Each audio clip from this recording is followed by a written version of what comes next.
সালাউদ্দিন সাহেব তো মনে করেন যে উনি সর্বজান্তা মন্ত্রী, ওনার দপ্তর হচ্ছে স্বরাষ্ট্রমন্ত্রী, কিন্তু সবাই বলে উনি সর্বমন্ত্রী। কি বলেন? সর্বমন্ত্রী। ইভেন আমাদের নীরব প্রধানমন্ত্রী পার্লামেন্টে বসে থাকেন, কথা বলেন না, কিন্তু স্বরাষ্ট্রমন্ত্রী দাঁড়িয়ে বলেন যে আমি প্রধানমন্ত্রীর পক্ষে কথা বলছি। দুনিয়ার কোনো পার্লামেন্টারি পলিটিক্সে সংসদে আমরা যতটুকু অভিজ্ঞতা ক্ষুদ্র দেখেছি, হ্যাঁ প্রধানমন্ত্রীর অনুপস্থিতিতে অন্য মন্ত্রী তার পক্ষে কথা বলে, কিন্তু in presence of prime minister আরো একজন মন্ত্রী তার পক্ষে কথা বলার নজির খুব বিরল। তাই ওনার উপাধিটা খুব সুন্দর হয়েছে যে সর্বমন্ত্রী। উনি মনে করেন সংবিধান শুধু উনি একাই বোঝেন। বাংলাদেশ সংবিধানের আর্টিকেল 152 152 অনুচ্ছেদে বলা হচ্ছে প্রেসিডেন্সিয়াল অর্ডার, অর্ডিন্যান্স, অ্যাক্ট যা জারি করা হয় সবই হচ্ছে আইনের সম্মান এবং আইনের আওতাভুক্ত। এটাকেও আইন বলে 152 আর্টিকেল অফ আওয়ার কনস্টিটিউশন। যখন দেশে কোনো সরকার থাকে না, কোনো প্রধানমন্ত্রী থাকে না, কোনো পার্লামেন্ট থাকে না, তখন এই অন্তর্বর্তীকালীন সরকার যা কোনো অথরিটি পায়, কোনো রাষ্ট্রপতি যদি থাকে তিনি কোনো অর্ডিন্যান্স জারি করতে পারেন, কোনো অর্ডার দিতে পারেন, এটাও একটা আইনের একটা বয়স, সেটা আমাদের সংবিধানের 152 অনুচ্ছেদে বলা আছে। সালাউদ্দিন সাহেব বলে যে না এই অর্ডার এটা এখতিয়ার বহির্ভূত। বলে যখন প্রশ্ন করতে আপনি এমপি হলেন কিভাবে, এই নির্বাচন কি করে বৈধ হলো? ওটা সংবিধান মোতাবেক আমরা নির্বাচন করছি। কোথায় সংবিধান মোতাবেক নির্বাচন হলো?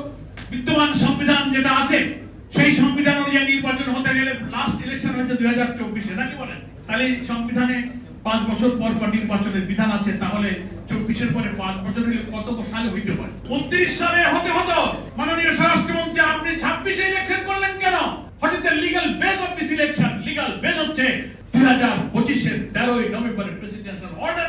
সেই আদেশ একটা আইন, সেই আইনে বলা হয়েছে একই দিনে গণভোট, জাতীয় সংসদ নির্বাচন হবে এবং ওই প্রেসিডেন্সিয়াল অর্ডার সেখানে আরেকটা দফায় বলা হয়েছে এই অধ্যাদেশ জারির অব্যবহিত পরে যে ইলেকশন হবে সেটি হচ্ছে জাতীয় সংসদ নির্বাচন এবং একই দিনে গণভোট এবং জাতীয় নির্বাচন হবে। আপনি সেই ইলেকশনে অংশগ্রহণ করেছেন।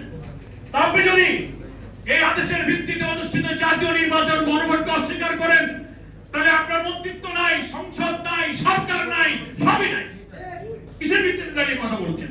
আর আপনি যে পার্লামেন্টে ব্যাখ্যা দেন যে না এই অর্ডারটা মানা যায় না, এটা রাষ্ট্রপতির এখতিয়ারের বাইরে, এই কথাটা বলাও তো আপনার এখতিয়ার নাই। কারণ কোন আইন, কোন বিধান, কোন অর্ডিন্যান্স, কোন অ্যাক্টের ব্যাখ্যা ঠিক কি বেঠিক এটাও কোনো ব্যক্তি দিতে পারে না। এটার ব্যাখ্যা দিতে পারে একমাত্র কোর্ট।